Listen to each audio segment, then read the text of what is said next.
Hi guys! So, doon sa mga nagtatanong about sa cream doon sa Almoranas, yung go-to cream ko na hindi ako pregnant, hindi ako lactating, ito siya.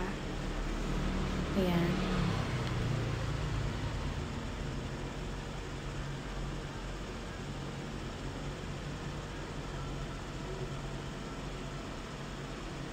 Ayan. Paano ba mabasa yan? Hilmas Herbal Hemorrhoid Ointment. Ito yung hiyang ko. Actually, gamit ko to. Ginagamit ko ulit kasi nagpaparamdam na naman gawa ng madalas kong buhatin yung toddler ko ngayon. Ito, meron pa akong extra. Ayan. Iba ang ginagamit ko nung pregnant ako. Spray siya na herbal din na pwede sa pregnant. Tatry kong ilagay yung picture dito. Kasi ang alam ko, bawal na maglagay ng link dito sa YouTube. So, ito na lang, papakita ko siya. Baka pwede nyong ma-type sa Shopee. Sa Shopee ko lang to na-discover. Medyo hiyang ako dito kasi may cooling effect siya. Clear siya. Hindi tulad ng ibang cream na ang sakit sa ulo dahil colored or yung parang kulay lupa. May mga ganun.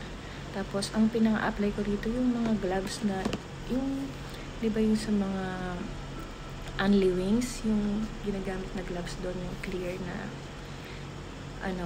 pangkamay.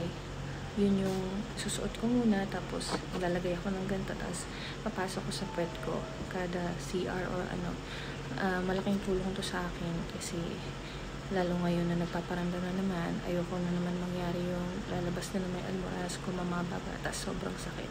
So yun, sana makatulong sa mga nagtatanong ng cream na ginagamit ko for hemorrhoid. Tapos, ano pa ba? Medyo hindi okay ang naging effect nito nung postpartum ko kasi feeling ko lalo ako nag-bleed. Bawal din naman talaga siya sa pregnant tsaka postpartum.